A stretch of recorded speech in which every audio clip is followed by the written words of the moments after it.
Listeners, we have Victoria Gates with us. Victoria, how did you get involved with the film Ligeia? Well, first of all, thank you for having me. And Ligeia, I was contacted about this film by Alex Emmert, who is the writer and director and has the whole vision. He basically had hired me on a prior film that is in Austin pre-production called Rendezvous. And I've heard through the grapevine that he had Ligeia in his mind to do for years, even before Rendezvous came into the picture. So, he contacted me about it, and the rest is history. Here we are. Now, I'm curious, you have worked on a film by Dom Franks called The Church, is that correct? Yeah, well, let me correct that just a tiny bit. I was very much in the running for one of the lead roles, and there was a change in actors that he ended up getting, and our ages just did not match up according to the story, he wanted, and it just didn't serve the story well. So he had to go with an older actress, but I did get a shout out of a thank you. I saw that he told me he did on IMDb, which was very sweet of him. Dom's a real stand-up guy, and I just heard that The Church is he's going to be doing a sequel to The Church. It's called The Church, The Offering, I believe it's called, or The Second Offering, or something to that effect. So stay tuned for that, because that's really exciting. Well, yes, I had the opportunity of interviewing Dom Franks just earlier this past week. It was very good. I love it. I'm curious, do you have an interest in horror films in general? I don't. I don't hate them, but I'm not in love with them. As an audience member, throughout my life of watching horror films, unless it's something that's really original and has a trait to it where it's very, it gets me really thinking about stuff. Like the first couple Saw movies were like that. But then after the third or fourth, and I'm like, all right, it's not really changing much, of course, because you got sick of the same movie, after a while. It's supernatural stuff, which is what Dom has put into his film, The Church, and what Alex is, we're able to put that stuff in too, when Ligeia, resurrects and all this stuff that Poe wrote. I mean, God, that man is still before his time. It's incredible. But anything along supernatural lines and something that's really original and gets me thinking and not isn't just straight gore where people are getting chased in the woods, and all that stuff, I like. Other than that, I get kind of bored with it, Right. So, I do myself like working on horror films. I think they're fun. I think, especially when it's a great script and it's something where that the audience is really going to care about, the actor or the actress in the film and their character. I think that's great, because there's so many horror films out there, and there's so many short films, too. You just don't want it to be like another horror film or another short film, you know what I mean? Right. So, yeah, originality is key for me to really enjoy a horror film, whether it be me doing it or watching it. Now, you're still early in your career, but I have a question for you.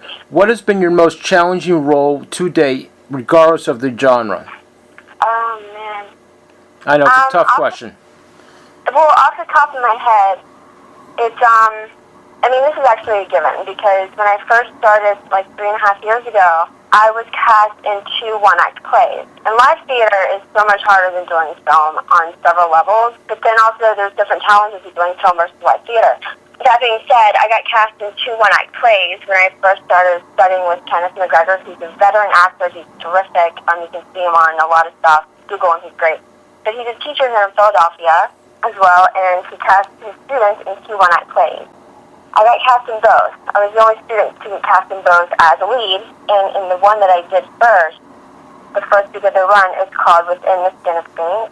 It was written by Mark Patowski, who's also from Philadelphia, and he currently lives in New York. He's on Boardwalk Empire, which is really cool. I played a suicidal on the edge of a New York City subway platform at 3 a.m., waiting for the train to kill myself. And there's, it was very, very taxing physically, emotionally, because I had never done a play in my life. I had never acted before in my life.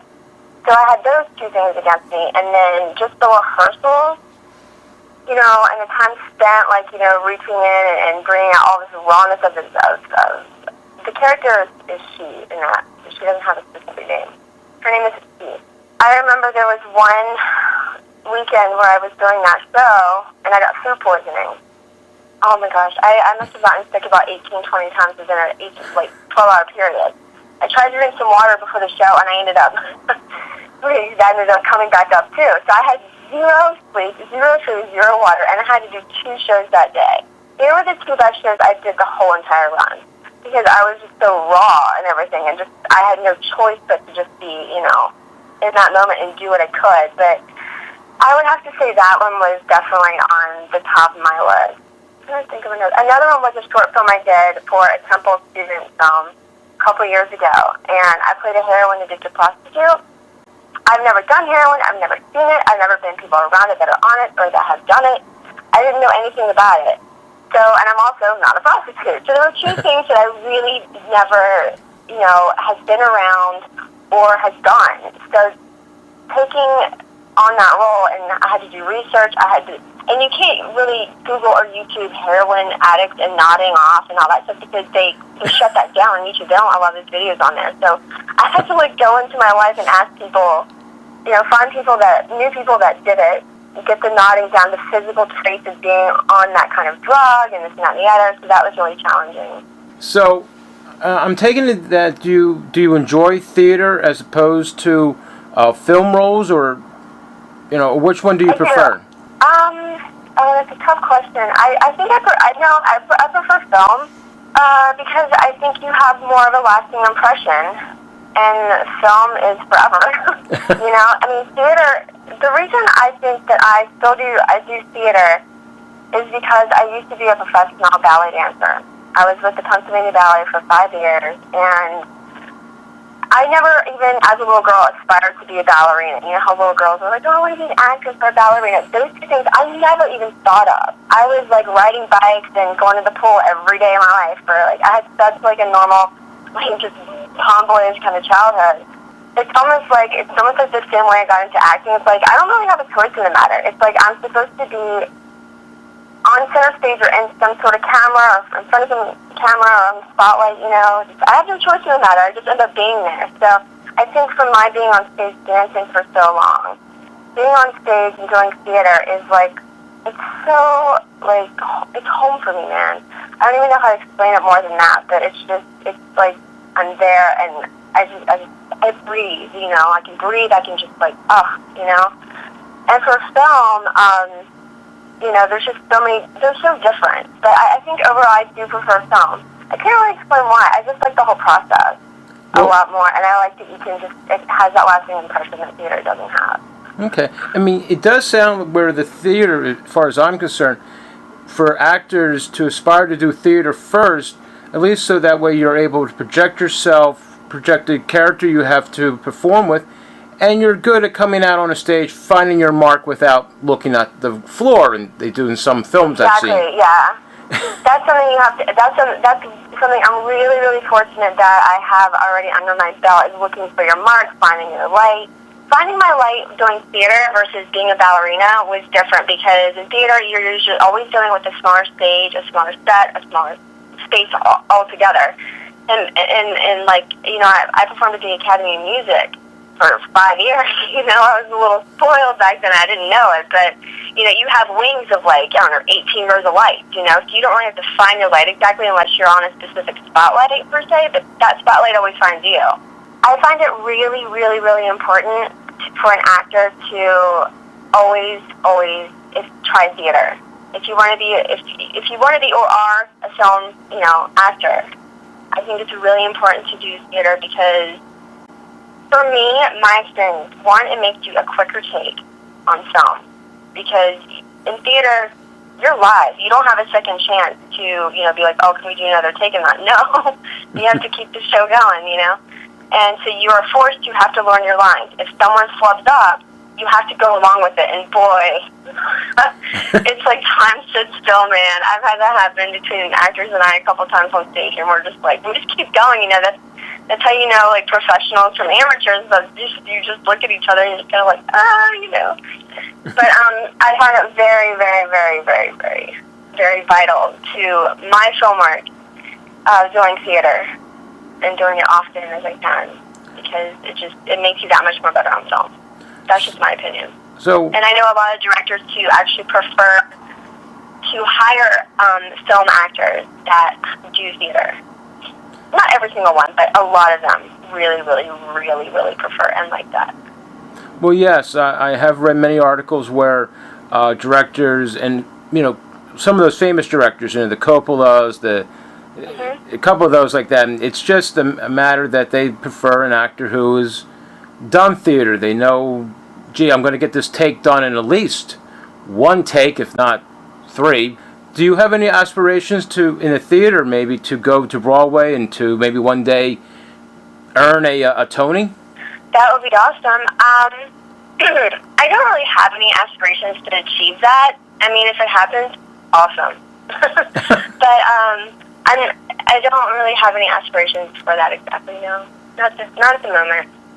Okay. So, as we're starting to wrap up this interview, what are your upcoming projects that you're working on?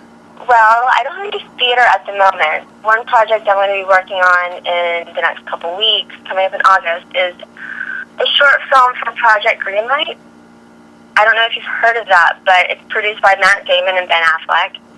And it's basically, the filmmaker makes a 2 to 3 minute short film and submits it to them, and for an opportunity for them to create their own feature film with everything given to them on like a Hollywood scale, like the lighting, the crew, everything.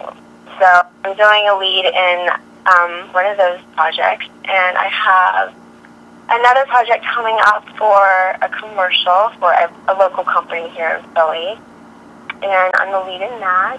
And then I have 2 other projects for film and pre-production. One I'm writing for a script, and the other one we're waiting for a couple other different odds and ends. And then what else do I have? I have another project in pre-production. It's a horror. It's called Jane, and it's currently in development. And I play, I'm the lead in that. It's a title role. I play Jane, and she's a serial killer. She's a stripper and a lesbian. Oh, wow. Okay. Yeah. So I play a lot of really crazy, deep, dramatic. Yes. But at the same time, I do sketch comedy, so I'm a totally both opposite ends of the spectrum. Comedy's my end all be all, which a lot of people don't know, but yeah.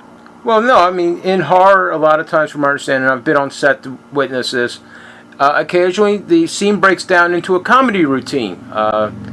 Once somebody flubs the line, it gets really hard to get back to the serious of actually doing horror. So, exactly. So if you're ever on set and things break down, you could always go into a little ballet movement, and maybe that'll lighten everybody up for a moment. That's exactly what I would do, man. It's funny you say that. Yeah, I'm a like, when it comes down to it, I am a straight up goofball. Well, that's straight good. Up goofball. There's time for that on set. Yep, exactly. Yeah, there's always a time and a place for it, but especially when the humor wins the day. Yeah, especially when the special effects personnel, little stunt, whatever they're trying to do, doesn't work exactly right. Yeah, that's when the comedy really hits. Funny you mentioned that, because getting back to the church, the role that I was supposed to play, I don't know if I just say the actor's name that Dom originally wanted for the pastor, but I was going to be his wife. He didn't get that guy, so Bill Moseley stepped in, and I'm sure you know who Bill Moseley is. Oh, yes. And it was so close down to the wire between who Dom wanted for his wife. He was like, man, and he was going to do prosthetics on me, but he had never done them before and everything, so he just went with the older actress, which was fine. It's his project, served the story better. So they were doing stunts with the role that the lady did, the wife of Bill Moseley. And I heard that, like, she had a little accident on set, like, when they were, I don't know if she was on a bungee cord in front of the green screen or something. But it was almost like there were a couple little incidents where the set was seriously, what's the word? It was like cursed. Because all these freak accidents had almost happened. And no one had to go to the hospital or anything, but I was like, oh my gosh, I was supposed to do that role, man. Like, what if it ended up getting worse? Like, oh my gosh, Well, from our understanding, the church is actually filmed in a church, so perhaps you Yeah, have a well, little spiritual influence going on there. Exactly. That's what I said to Dom. I was like, man, you filmed in God's house, you know, a horror film. So, yeah. I don't know. I wonder if Dom had to get some spiritual influence approval on his film before he did that. Yeah, I'd love to hear your interview with him. Well, I'll message him after we get off of here and talk to him. Well, it'll be on the show soon enough. I think I have a schedule for August 1st, actually. Okay. So just before we wrap it up here, how can fans find out about it? Do you have a website, Twitter page, anything like that? Yeah, I'm on Twitter. My handle is Victoria R. Gates. I'm on Facebook at facebook.com//Victoria Gates Actress. And what other social media is out there in the world? Is that it? Well, those are kind of like the two main ones. I mean, I'm on Instagram as Victoria Gates _official. Because apparently, the reason I made a Victoria Gates official, which I'm not a fan of, is there's a character on the show, what's it called? I forget what it's called, but the character's name is Victoria Gates. Like, that's what, she has my name on the show, that character's name is Victoria Gates. So whenever anyone, like, searches that hashtag on, like, Instagram or whatever, that character comes out sometimes, they're like, wait a minute, you're African-American now? Like, no. Castle. That's it, yes. Yeah.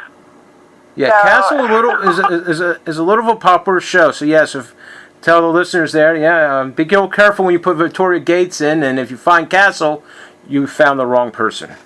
Exactly, this is the real deal right here. All right, Victoria, I thank you for letting me do this interview. Hope the fans, of course, enjoyed it. I sure did. All right? All right, thank you very much. Thank you. Bye. Okay, bye.